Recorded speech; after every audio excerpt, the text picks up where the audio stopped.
अस्सलाम वालेकुम नाज़रीन, प्रोग्राम दर हकीकत के साथ आपका मेज़बान बिलाल एहसन हाजिर है। नाज़रीन, जैसा कि आपके इल्म में भी है कि गुज़िश्ता हफ्ते जो भी कराची शहर के अंदर जो मुआशी हब भी है, क्या क्या सूरत हाल होती रही। ओवरऑल पूरे मुल्क के अंदर तो सियासत की जो अपनी गर्मा गर्मी है वो जारी है, लेकिन बिलखुसूस कराची के अंदर जो है वो ताजिर बरादरी में ख़ास तौर पे जो है एक तो एफबीआर की जानिब से जो पीओएस की पॉइंट ऑफ सेल्स के हवाले से जो एक बहुत ज़्यादा जो है कि एक तहफ़्फ़ुज़ात थे ताजिरों को, इसके अलावा इन ताजिरों के हिफ़ाज़त के अलावा भी जो सबसे ज़्यादा एक आम शहरी भी जिसमें सबसे ज़्यादा ताजिर उसमें मतलब कि परेशान है, वो है लूट मार और डकैती की वारदातें। गुज़िश्ता हफ़्ते यकीनी तौर पे हम सबके इल्म में है कि क्या कुछ हुआ जिसमें कि एक सहाफ़ी की जान भी गई। इसके अलावा मुतअद्दिद लोग जो थे वो लूट मार हुई, उनकी न जान व माल कोई भी हिफाजत में नहीं है। और लोग जो है इस वक्त डाकुओं के जो है वो अपने रहम करम पे हैं और हर शख्स चीख रहा है। वो पुलिस को भी दुहाइयाँ दे रहा है, हुकूमत को भी, सिंध को भी दुहाइयाँ दे रहा है और वफाकी हुकूमत को भी। हत्ता कि ये हालत हो गई है कि कुछ अराकीन सिंध असेंबली पीटीआई के उन्होंने गवर्नर राज नाफिज करने का मुतालबा भी कर दिया है कि इस वक्त जो सूरत हाल है वो इतनी ज़्यादा जो है वो ख़राब है। क्या सूरत हाल है? इसलिए कि हमारा प्रोग्राम ज़्यादातर जो है इसमें इकोनॉमिक की हम इसको डिस्कस करते हैं, तो इसमें सबसे ज़्यादा जो मुतासर हैं हम जो ताजिर, उन ताजिरों की जो शदीद तहफ़्फ़ुज़ात हैं या जो भी वाक़यात हैं उसके हवाले से हम कुछ डिस्कस करेंगे और हम देखेंगे कि दरहकीकत पस मंज़र क्या है। आज इस प्रोग्राम को सबसे पहले तो मैं उन मेहमानों साहब का तारुफ करा दूँ जिन्होंने इस प्रोग्राम को आज ज़ीनत बख्शा है। तो मेरे पहले मेहमान आज हैं जनाब जावेद सिद्दीकी साहब। जावेद सिद्दीकी साहब जो है वैसे तो मुआशी तज़कीरकार हैं, अमूमन आपने सोशल मीडिया पे इन्हें काफ़ी एक्टिव देखा होगा, लेकिन बहरहाल ये कराची इलेक्ट्रॉनिक डीलर्स एसोसिएशन में जो है वो law and order court sub committee की जो है चेयरमैन भी हैं। थैंक यू जावेद सिद्दीकी साहब फॉर कमिंग। मेरे दूसरे मेहमान हैं जनाब इलियास मेमन साहब, सदाबहार शख्सियत हैं और ये छोटे और दरमियानी ताजिरों के मसाइल को हल करने में सबसे ज़्यादा आगे आगे रहते हैं, बड़ा मुमताज़ मकाम हासिल है इन्हें, और ये हैं सदर हैं तारिक रोड ट्रेडर अलायंस के। थैंक यू इलियास मेमन साहब फॉर कमिंग। नाज़रीन, ये दोनों हज़रात यहाँ मौजूद हैं, यहाँ पर एक छोटी सी रिपोर्ट देखेंगे, रिपोर्ट के बाद दोबारा हाजिर होते हैं।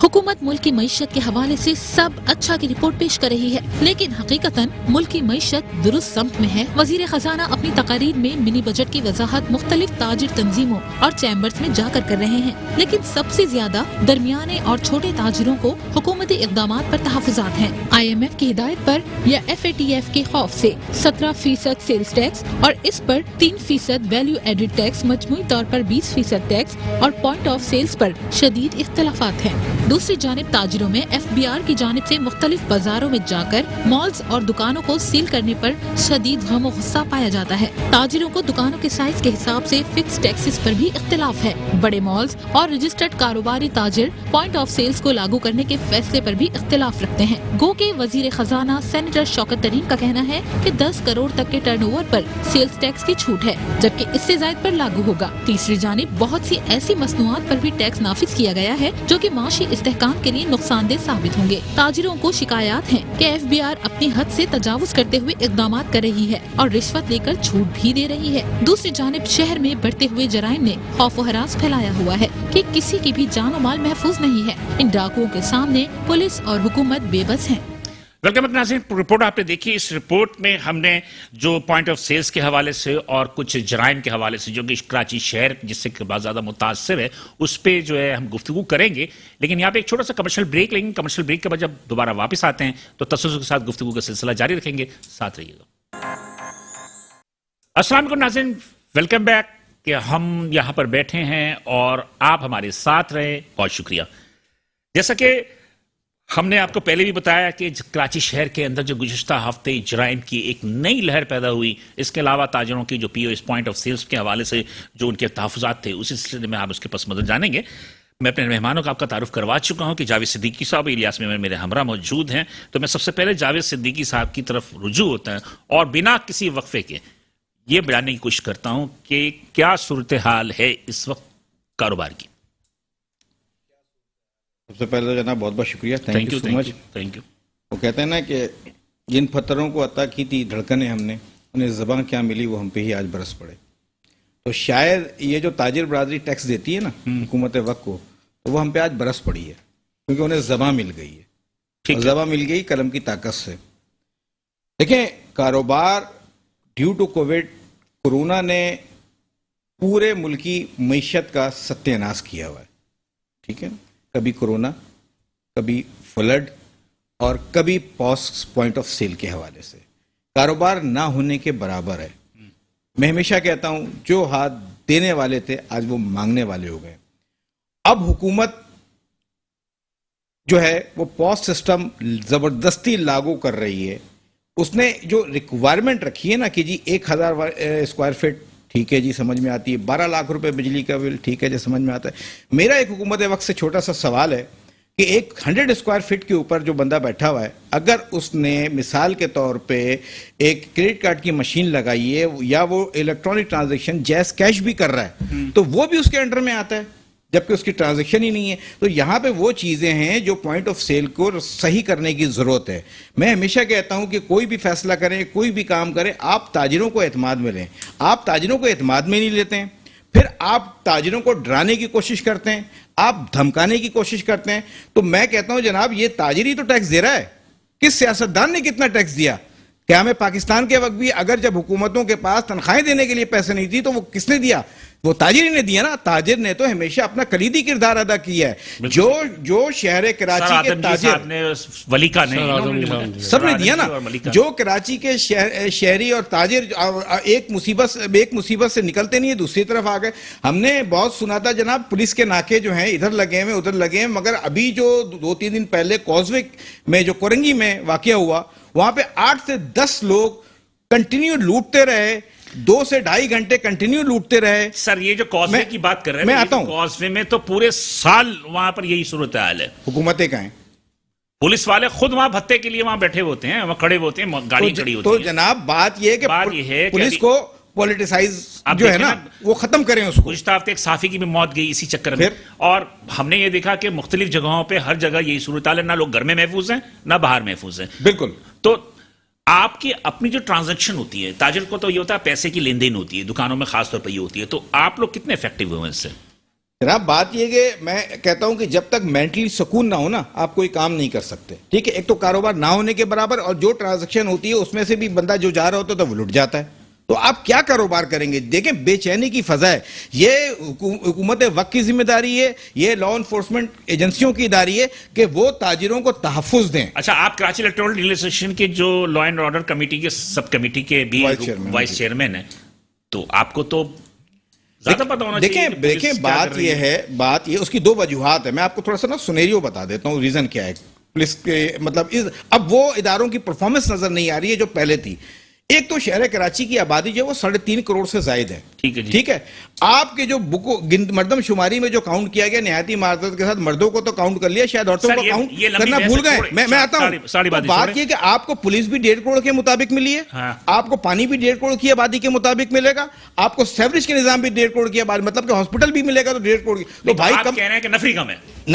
नफरी कम हो तो है ही है। 3.5 करोड़ की आबादी को वो कितना कवर करी? मैं कोई पुलिस को डिफेंस नहीं कर रहा। ठीक है, पुलिस को, अब पुलिस पे आ जाते हैं। पुलिस में रिफॉर्म्स की जरूरत है, पुलिस में अपग्रेडेशंस की जरूरत है। 3 सूबों की पुलिस अपग्रेड हो गई है। सूबा सिंध वाले पुलिस ने क्या किया है? ठीक है, बात यह है कि जब आप किसी को रिवार्ड्स देंगे ना तो वो दिल से काम करेगा। ठीक है, आप इस वक्त एडिशनल आईजी साहब जो हैं गुलाम नबी मेमन साहब एक नहायती बेहतरीन इंसान हैं और अच्छे इंसान हैं। उनकी पॉलिसी से हम यही उम्मीद करते हैं, इससे पहले भी जब सीसीपीओ वो थे तो इस तरह सिचुएशन खराब नहीं थी, मगर अब तो मतलब आवे से आवे ही बिगड़ा हुआ है। भाई मैं घर से बाहर निकलता हूं तो मुझे डर लगता है, मैं फैमिली के साथ बाहर खाना नहीं खा सकता हूं। तो ये जिम्मेदारी हमारी हुकूमत वक्त की। और एक और चीज मैं आपको बताऊं, ड्रॉबैक क्या है इसका। इंटेलिजेंस सिस्टम हर थाने में हुआ करता था किसी जमाने में, वो खत्म कर दिया गया। अब क्या होता है, ताजिर या अवाम लुटने के बाद 15 पे कॉल कर रही है। तो क्या ये हुकूमत की जिम्मेदारी नहीं थी? क्या हुकूमत की जिम्मेदारी नहीं थी कि इंटेलिजेंस मतलब वो लुटने से पहले वहां पे देखे? बात ये है कि कराची इलेक्ट्रिकल एसोसिएशन के अंडर में मोबाइल मार्केट भी आती है। जब मोबाइल स्नेच होता है तो अगर वो बिकता है तो स्नेच हो रहा है ना भाई। जी। तो सवाल ही पैदा होता है कि आप लोग उन दुकानदारों पर क्यों नहीं चेक एंड बैलेंस करते जनाब, ये जो चोरी के मोबाइल खरीदते हैं? मैं आपको बताता हूं, देखें ऐसा नहीं है, थोड़ा सा मैं आपकी तस्सीह करता चलूं। देखिए, इसके लिए एडिशनल आईजी साहब के साथ, डीजी रेंजर साहब के साथ, बाकायदा एक एसओपी हुआ है, और उस एसओपी के मुताबिक जो है अब वो दुकानदार वो फॉर्म फिल करता है और उसके बाद उसको सीपीएलसी से चेक करता है। हाँ, अगर उन दुकानदारों में कोई चंद एक आग काली भेड़ें हैं और वो ट्रेसेबल होती हैं तो हम पहली फुर्सत में कहते हैं कि जी ये ले जाएं, हमारे इससे कोई ताल्लुक नहीं है। इलियास मेमन साहब, आप क्या कहेंगे इस हवाले से? बिल्कुल जावेद भाई ने बिल्कुल सही बात की। आवे का आवाज वक्त तो बिगा पुलिस तो उसमें या हम भी बिगड़े हुए हैं, सारे सब बिगड़े हुए हैं। पुलिस भी आवाम भी, और ये मतलब ये जो है बेलगाम घोड़ा हो गया, चोरी डकैती लूट मार, नहीं, यानी पहले कि भी हुआ करती थी। पहले ये पहले आप भी तो हुआ। अब ज्यादा यूं के बाहर से लोग ज्यादा आए हुए, बाहर के लोग ज्यादा कर रहे हैं, यहाँ के भी हैं लेकिन किसी को पता ही नहीं है। आप कह रहे हैं कि मकामी भी और बाहर दोनों हुआ। ये बहुत ज्यादा प्रॉब्लम है। इसमें एडीसी आई साहब को सोचना चाहिए, इसमें बिलावल भुट्टो को सोचना चाहिए, इसमें वजीर आला को सोचना चाहिए, जितने भी इनको सोच के फैसला करना चाहिए। तो वजीर आला सिंह साहब तो 12 साल से सोच ही रहे हैं। मेरे भाई सोच रहे, अब दोबारा इतना बड़ा पैनिक उठा है, हर मीडिया इसी पे बात कर रहा है। हर मीडिया, आप जितने भी चैनल देख लो, इसी पे बात कर रहे हैं। ये क्यों नहीं कर रहे? मतलब है नहीं कि ये आप हिसाब कर ले कि इस पे पुलिस वाले भी मिले हुए हैं, इस पे पुलिस वाले भी मिले हुए हैं। मैं यही कहना चाह रहा हूं कि पुलिस में जो गुस्सा दिनों देखा ना कि एक पुलिस वाला इन्वॉल्व था, बिल्कुल सही, वो भी ताजिर को मारा, वहां पे भी उसने ताजिर को मारा। अब बात वही है कि पुलिस की नफरी से फर्क नहीं पड़ता। कॉम्पिटेंट पुलिस वाले होंगे तो लजमा होता है। पुलिस के अंदर जो काली भेड़ें हैं उनका किला को 501% है, इनको खुद को ही मालूम है। इनको बहुत सौ को जैसे पता ही नहीं कि तारिक रोड है ही कहाँ, ऐसे पुलिस वाले यहाँ पे आ गए, इनको मालूम नहीं। जब तक मुकामी पुलिस नहीं होगी, जब तक ये मसले का हल नहीं होगा। अच्छा, अभी तक आप तारिक रोड के चूंकि ट्रेडर लॉन्च के भी हैं, वहां की क्या सूरत है? चोरी डकैती लूटमार हो रही है। हर किसी बच्चा को एफआईआर नहीं कटवाया जाता। हमारी जो गली उसमें तो फिरोजाबाद वाली थाने, उसमें सबसे ज्यादा वहां पर लूटमार डकैती हो रही है। वहां पे वो हमारे कैमरों में आ गए। हम तो हमने तो अपने कैमरों में दिखा है देखो ये चोरी लूटमार हो रही है। ये भाई एडीसी हाजी साहब, गुलाम नबी साहब बहुत अच्छे आदमी, सोचे देखें, बिजनेसमैन को साथ लें, बिजनेसमैन को साथ बिठाएं। आपको क्या प्रॉब्लम, जब तक इससे पहले मसला नहीं होगा, इनको साथ ही नहीं मसला, या एसएचओ चेंज करने से कुछ भी नहीं होगा। जब तक यहाँ पे कोई भी आदमी नहीं मुकामी नहीं होगा, जब तक मसला हल नहीं होगा। ये नहीं, मेरा कहना का मकसद ये है कि क्या आप लोग, हमने देखा कि ऐसी सिचुएशंस आपकी खासतौर पे ये जो ट्रेडर्स की हैं कि मुख्तलिफ मौक़ों पे एसएचओ को हार पहना रहे हैं, एसपी को हार पहना रहे हैं, अपने ऑफिस में बुलाते हैं, उन्हें तोहफे तोहफे भी देते हैं, तो क्या उसका कोई फायदा नहीं होता? कि फायदा ये होता है, देखो दोस्ती का मसला है कि मैं फिरोजाबाद में ऐसे मैंने देखा है। सुने मेरे, आप क्यों बुलवाते सुने मेरे ऐसे तो हमारा हर बार 24 घंटे का रास्ता पड़ता है जी। अब फोन करते भाई ये प्रॉब्लम हो गया। एक मेरा सीपीएलसी चीफ जुबैर हबीब मेरे साथ ऑनलाइन पे है, मैं जरा उनसे बात कर लूं ताकि फिर आगे बात बढ़ाते हैं। अस्सलाम वालेकुम सर। वालेकुम सलाम। आवाज आ रही है मेरी सर? जी बिल्कुल आपकी आवाज सर। जुबैर साहब के आपकी जिम्मेदारी जो है वो बढ़ गई है। जैसे कराची शहर के अंदर जो भी सूरत हाल है, इस सूरत हाल में सीपीएलसी की जिम्मेदारियां कहां तक बढ़ी हैं और कहां तक वो इससे नबरत आजमा हो रही है?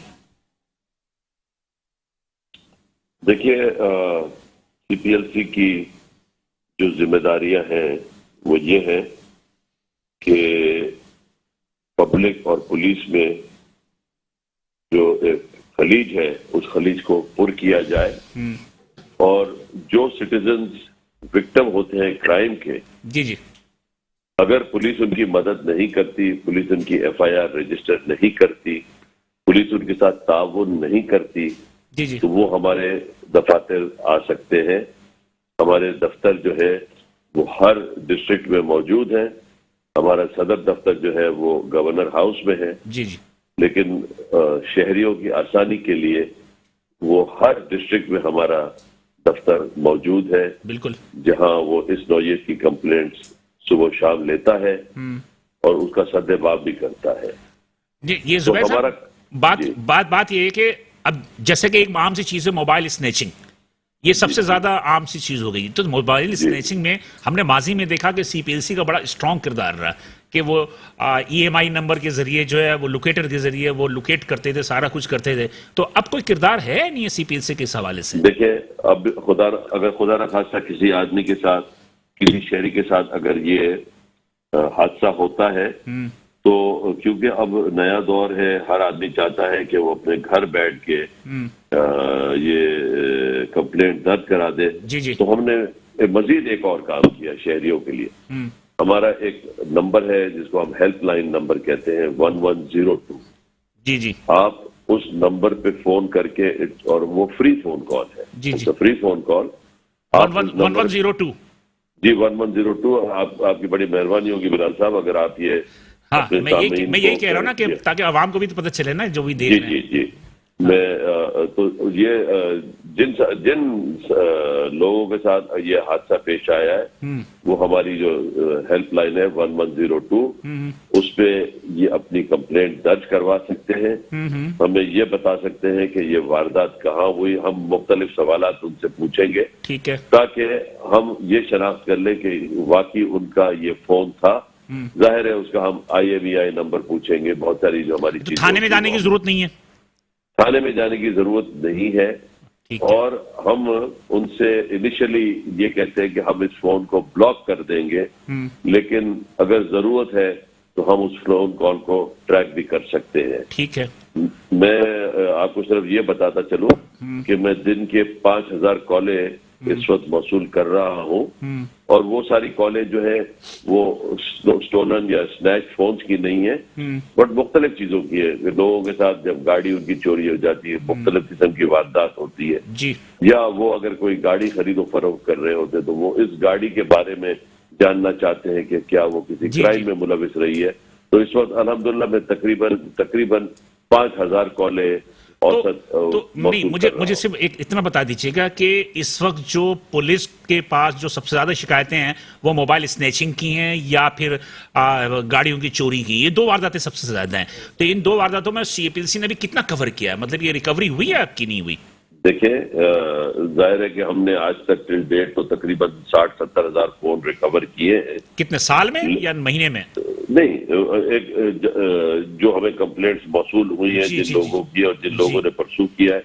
लेकिन आप एक और चीज भी समझ लें जी जी कि देखें जब हमने किसी का फोन लोकेट करना है तो उसमें वक्त लगता है। जी और देखिए जिसको कहते हैं ना कॉस्ट टू, उसकी जो कॉस्ट आती है उस काम को करने के लिए, तो कभी कभी ये मुनासिब होता है कि उस फोन को ब्लॉक कर दिया जाए ताकि वो फोन बिक ना सके। जी, दूसरी चीज ये होती है बिलाल साहब कि वो फोन क्योंकि उसका IMEI नंबर हमारे डेटा बैंक पे आ जाता है, जब चोरी करने वाला वो फोन बेचने के लिए मार्केट जाता है तो मार्केट के हजरात भी हमें फोन करते हैं कि ये फोन बिकने को आया है और हम फौरी तौर पे उनको बता देते हैं कि ये फोन जो है इस वारदात में मुलविस था और यहाँ से ये चोरी हुआ है।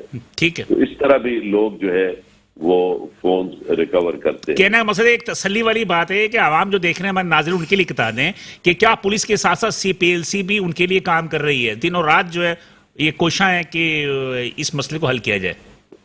देखिए आप खुद सोच सकते हैं कि मैं शहरियों की 5000 कॉलेज अब ले रहा हूँ तो वो कोई आसान काम नहीं है। बिल्कुल सही कह रहे हैं। और ये 24 घंटे है और ईद हो, मुहर्रम हो, कोई भी दिन हो, कोई भी दिन हो, ये 24/7 अल्हम्दुलिल्लाह ये सहूलत शहरियों के लिए है। बहुत शुक्रिया ज़ुबैर हबीब साहब, बहुत शुक्रिया। नाज़रीन, जैसे कि CPLC के चीफ थे ये ज़ुबैर हबीब साहब, जो उन्होंने एक बात कही कि 1102 ये नंबर बताया कि आपके जब भी कोई स्नैचिंग हो, गाड़ी चोरी हो जाए या कोई मसला हो तो आप इन पर फ्री ऑफ कॉस्ट जो है ये कॉल है, टोल फ्री है और आप इस पर कॉल करके जो है अपनी शिकायत को दर्ज करा सकते हैं। और गुफ्तगू का सिलसिला जारी। नाज़रीन, यहाँ पे एक छोटा सा ब्रेक लेंगे, ब्रेक के बाद दोबारा हाजिर होते हैं तो अपनी शुरुका की जानिब रुजू करेंगे।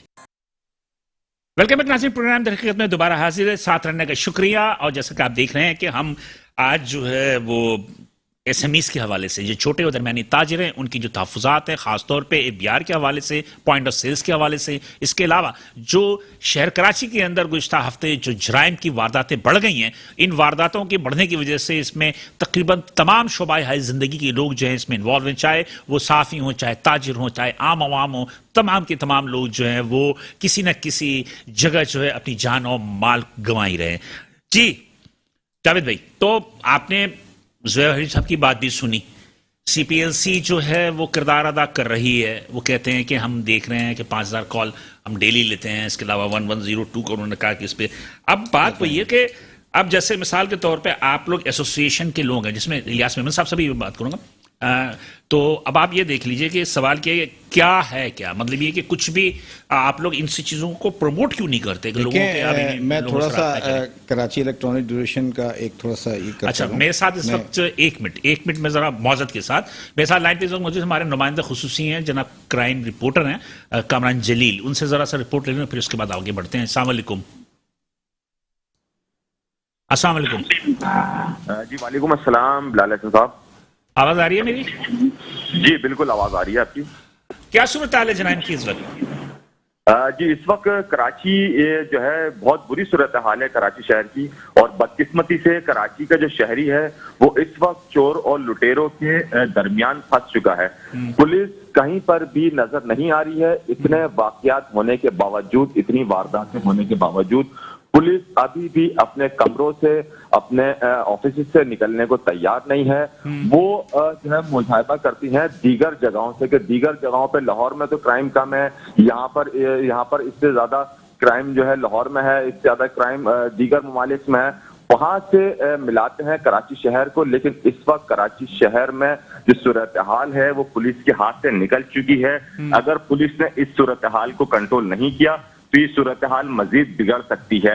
रोजाना की बुनियाद पर मुख्तलिफ इलाकों में शहरी मोबाइल फोन, मोटरसाइकिलें, कार और उसके जो दीगर सामान है उनसे महरूम हो रहे हैं। जो लुटेरे हैं वो हर किस्म की वारदात कर रहे हैं। छोटी छोटी वारदातों से लेकर बड़ी वारदातें हो रही हैं। घर में हाउस रॉबरी की तादाद बहुत बढ़ गई है। कुरंगी कब्जे पर एक गुज़िश्ता रोज। अच्छा, ये कामरान जलील मुझे ये बताइएगा कि ये जो अतर मतीन के जो वाकया हुआ था उस हवाले से कोई प्रोग्रेस हुई या नहीं हुई? जी देखिए, अथर मतीन वाले वाक़े पर पुलिस बिल्कुल नाकाम देती है। गुज़िश्ता 2 से 3 रोज गुजर चुके हैं, लेकिन पुलिस की जानिब से अभी तक कोई इसमें पेशरफ सामने नहीं आ सकी है, ना ही पुलिस किसी नतीजे पहुंची है। जो हमारी सोच है वो ये बताती है कि रावलपिंडी से कुछ सीनियर ऑफिसर्स को कराची तलब किया गया है इसकी इन्वेस्टिगेशन के लिए और इस मामले को टेक्निकली हैंड करने के लिए, क्योंकि यहाँ पर जो पुलिस मौजूद है उनके पास टेक्निकल स्टाफ की कमी है। क्योंकि इन मुलजिमों को टेक्निकल तरीके से ही पकड़ा जा सकता है, क्योंकि शातिर और प्रोफेशनल मुलजिमान दिखाई देते हैं। इनकी 2 से 3 सीसीटीवी फुटेज मंजर आम पर आई है, जिसमें एक फुटेज गुलबर्ग शादाब ग्राउंड के पास की है जहां पर इन्होंने एक बुजुर्ग से 150 बाइक छीनी है। उसके अलावा दूसरी फुटेज इनकी गार्डन के इलाके से आई है, वहां पर भी इनका तरीके वारदात सेम था। इन्होंने 150 मोटरसाइकिल एक शहरी से घर के बाहर छीनी है। और उसके बाद अथर मतीन का जो वाकया पेश आया है वो भी यही मुलजिमान इस सीसीटीवी फुटेज में इनकी मैच कर रहे हैं और यही तरीके वारदात था। वहां से भी ये मोटरसाइकिल और दीगर सामान चोरी कर रहे थे और लूट रहे थे। लेकिन इस दौरान एक शहरी ने मज़ाहमत की कोशिश की इन चोरों को पकड़ने के लिए। उसने अपनी गाड़ी दौड़ाकर इनको हिट करने की कोशिश करी, लेकिन ये बच गए। दूसरी जानिब से अथर मदीन साहब आ रहे थे, उन्होंने भी इन्हें जो है हिट करने की कोशिश की कि इनको मैं हिट करूंगा तो ये पकड़े जाएंगे। लेकिन जब उन्होंने हिट किया उसके बाद मुसल्लम मुलजिमों को मौका मिला तो उन्होंने अथर मतीन को हिट किया, लेकिन पुलिस अभी तक किसी नतीजे पर नहीं पहुंची है। पूरी कराची पुलिस लगी हुई है मुलजिमों को गिरफ्तार। बहुत शुक्रिया कामरान जलील, बहुत शुक्रिया कामरान जलील, हमारे नुमाइंदा खुसूसी थे और उन्होंने जो बातें की हैं कि ये हैरतनाक अमल है। जावेद साहब के कराची चूंकि एक मिनी पाकिस्तान कहते हैं, इतना बड़ा शहर कहते हैं और उनके पास कोई टेक्निकल आदमी नहीं है कि उन्होंने पिंडी से आदमी बुला रहे हैं पुलिस वाले के खास सबक कंसल्टेंट जो कि तफ्तीश करे। देखिए सर, मैंने पहले ही कहा कि पुलिस में इस वक्त रिफॉर्म्स की जरूरत है, अपग्रेडेशंस की जरूरत है, और जब तक मेरिट के ऊपर लोग नहीं आएंगे उस वक्त तक मामला बेहतर नहीं होंगे। शहर कराची से वोट और नोट सबको चाहिए, मगर कोई भी शख्स शहर कराची को ओन करने के लिए तैयार नहीं है। कराची की हालत इस वक्त सोने की चिड़िया। कराची की हालत इस वक्त एक ऐसी इस तरह का सलूक किया जा रहा है सुतेली माँ वाला कि अब सुतेली माँ भी कहती है कि मुझे खुदारा बदनाम ना करो। इन इदारों की ये जिम्मेदारी है कि ये इन चीजों को देखें इससे पहले कि बहुत देर हो जाए। अब बात यह है कि कोई भी चोर, कोई भी डाकू किसी भी शख्स को मार देता है, कहाँ पे हमारे इदारे? अच्छा, इससे फर्क पड़ता है ना कि जो मतलब ये कि बाजारों में जो लोग आते हैं खरीदारी करने के लिए, वो भी बड़े खौफजदा होते हैं, डरे डरे से होते हैं। एक कहीं जो पैसे लेकर आ रहे हैं खरीदारी के लिए, कहीं वो अरे भाई पैसे लेके आने, पैसों को छुपा कर रखते हैं, जैसे ऐसे रख रहे, मोबाइल बाड़ी में मोबाइल छुपा के रख रहे हैं। अच्छा, हम छोड़ ना हो इस तरह के हालात कर दी है। कौन निकलेगा? नहीं तो मैं वीकेंड पे कोशिश होती है कि 6 दिन जो है वो बिजी होते हैं, रात को 10 बजे 11 बजे 12 बजे से पहले घर में। कोशिश एक होती है कि संडे का दिन और फैमिली के साथ वीकेंड पे चले जाएं, ठीक है। मैं तो नहीं निकला इस वीकेंड को भी, पिछले वीकेंड में यार हालात ठीक नहीं है यार, घर में ही रहो, खौफ है ना। तो बात ये कि किसकी जिम्मेदारी है? देखें, इस आप लोगों ने इस हवाले से क्या ताजिरों के साथ कोई ऐसा है कि डेबिट कार्ड इस्तेमाल करें आप लोग, क्रेडिट कार्ड ज्यादा इस्तेमाल करें, या जो एप्स वगैरह है उसकी सर मैं तो डेबिट और क्रेडिट कार्ड के ऊपर तो पैसे निकलवा रहे हैं बैंक से, निकालो पैसे इससे। और दूसरी बात, वो तो बात छोड़ो, किस चीज को बात, मेरे सामने की बात है, क्रेडिट कार्ड वो लोग निकाल पैसे, 3 दफा निकलवाए इससे पैसे निकाल। शॉर्ट टर्म किडनैपिंग हो रही है सर, अब शॉर्ट टर्म किडनैपिंग हो रही है। और एक चीज और बताता चलूं, जैसे जुबैर भाई ने भी कहा, कराची इलेक्ट्रॉनिक डीलर एसोसिएशन के प्रेसिडेंट रिजवान इरफान साहब जो है वो हर महीने 1.5 महीने के अंदर एक मीटिंग होती है, जिसमें हम सीपीएलसी, रेंजर्स के इश्तराक के साथ मिलकर हमने लाखों रुपए के मोबाइल जो है इनको वापस किए हैं। और अभी लास्ट महीने में ही डीआईजी वेस्ट के यहाँ मीटिंग हुई थी रिजवान साहब की सरबराही में, जहां पे हमने लोगों को जो उनके मोबाइल रिटर्न किए। बहरहाल जो खरीदार आता है तो उसके पास तो कोई पुलिस नहीं होती, कोई मतलब ये कि अब असला भी लेके जो बाज लोग डरते हैं कि मैं एक बात कर रहा हूँ, मैं एक बात कर रहा हूँ, हम तो आम आदमी है, पब्लिक है, हमें डर खौफ है। वजीर आला बगैर उस पब्लिसिटी से निकले ना, ऐसे निकले खाली मान लूंगा मैं, प्रोटोकॉल के बगैर निकले, इमरान खान निकले, जितने मिनिस्टर्स हैं, जितने मिनिस्टर आईजी निकले, पता चल जाएगा, निकले बगैर उससे पता, जितने मिनिस्टर्स हैं, फिर हम बोलेंगे वाकई में अमन आ गया। अब कोई डकैती नहीं है, 1% भी कोई नहीं निकलेगा। क्यों मुजरा को मरवा रहे हैं? अच्छा, हम मरने को तैयार है, हम काली में हम मरने को तैयार है। सवाल तो होते ही, ये क्या बात करोगे यार? नहीं, ये बात क्या बात? एक ऐसे जो भी 4 आदमी साथ में लेके चलता है, वो भी क्यों लेके चलता है? आपके पास नफरी नहीं होती। एक मिनिस्टर को 6-6, 8-8 प्रोटोकॉल के तौर पे गार्ड चल रहे होते हैं, वो कहां से करेगा यार? मुझे पता है। मोहतरम साहब आए थे, 15 मोबाइलें खड़ी हुई थी उनके घर के आगे, मेरी रिहायश तो उधर ही है, 15 मोबाइलें खड़ी हुई थी। तो अभी जब बाजारों में जो लोग आ रहे हैं तो वो अपनी तहफुजात क्या आप यकीन माने, डरते हैं, पैसे ले आते हैं, डरते हैं, बहुत ज्यादा प्रॉब्लम, डरते हैं। अच्छा मोबाइल लेकर डरते हैं, कहा तो नहीं जाएगा। हाँ, मतलब मैं बात करते खुदा ना को छीन ला ले। एक चीज और लगता है, चलो छीनने को जान का भी खतरा है, जान का खतरा मार देते ना हो सर, ना हो तो मार देते हैं। एसी आउटर निकाल के लेकर दुकान के बाहर से एसी आउटर निकाल के लेकर सबके सामने धड़ लेके पुलिस के मोबाइल के साथ आपके लोग ताजिरों ने कोई ऐसा कोई सिस्टम अपनाए जो कि खरीदार अगर आता है तो सबसे ज्यादा तो लुटता खरीदारी है सर, दुकानदार लुट रहे हैं आजकल। आप खरीदार की बात कर रहे हैं, रातों को वारदातें हो जाती हैं ताले तोड़ के। पहले जमाने में मोहल्ला कमेटियां पुलिस वालों के साथ, ये कमेटियां बननी पड़ेगी। पुलिस वाले, ताजी बराती, मोहल्ले वाले जब तक आपस में एक नहीं होंगे, जब तक ये मसाइल हल नहीं होंगे, या तो पुलिस वालों को फोन कर तो सुनता ही नहीं हो, तो फोन ही नहीं उठाता। इस वक्त और सेलो पॉइंट में मैं आपको थोड़ी सी बता दूं, जो हमारे जुबैर भाई और चैम्बर ऑफ कॉमर्स में जो अपने शौकत तरीन शाहिद, उन्होंने उनसे वादा करा हुआ था कि इंशाल्लाह 10 करोड़ से ऊपर से लेकर कोई भी दुकान में छापे नहीं मारे, कुछ बहुत अच्छा है। इसमें उस्मान डार साहब ने कहा था, बहुत अच्छी बात है, और इंशाल्लाह ताला लगता है कि ये आइंदा इस पे हमारे कायम रहेंगे। मैं जुबैर मोतीवाला, इदरीस मेमन का इन्होंने भरपूर साथ दिया। अभी भी मैं कहता हूँ कि उस्मान डार साहब और शौकत तरीन साहब इस बात को सोचे, ये पीटीआई को बदनाम करवा रहे, अपने इनको भेज के काली भेड़ों को समझ में इनको देखा जाएगा। जी जावेद भाई, आप कुछ कहेंगे? देखिए जी, बात सिर्फ इतनी है कि मैं कहता हूं इस वक्त इंटीरियर मिनिस्टर की सीट खाली है, वेकेंट है। ऐसी है।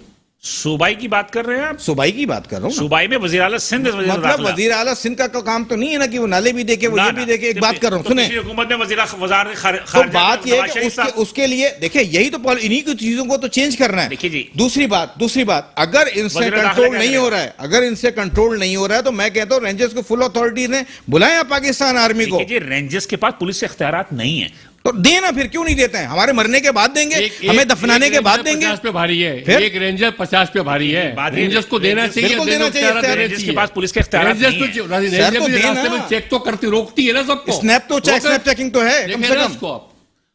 नहीं तो मैं हल डी- क्या मैं तो- है? मैं तो इस वक्त डीजी मैं रेंजर्स बताता को- हूं। मैं तो डीजी मैं रेंजर्स बताता को हूं। बोलता हूं, खुदा का वास्ता लेके करें मैं इसको। बताता हूं इस हल वक्त क्या हल है? क्या है। देखें, सबसे पहले तो आप रेंजर्स इसका को वक्त खत्म हो रहा है, जल्दी रेंजर्स से को इख्तियार दें। रेंजर्स की जितनी खाली चौकियां हैं इस हाँ। वक्त रेंजर्स की, अगर वो आप सारे चौकियां मंशियात देखें, फरोशों का अड्डा ठीक है, बना हुआ हाँ, वो खाली चौकियां हैं, हाँ। उसमें जो भी चाहे वो पुलिस के अफसर, पुलिस के लोग हों या रेंजर्स के लोग, उनको डिप्यूट करें।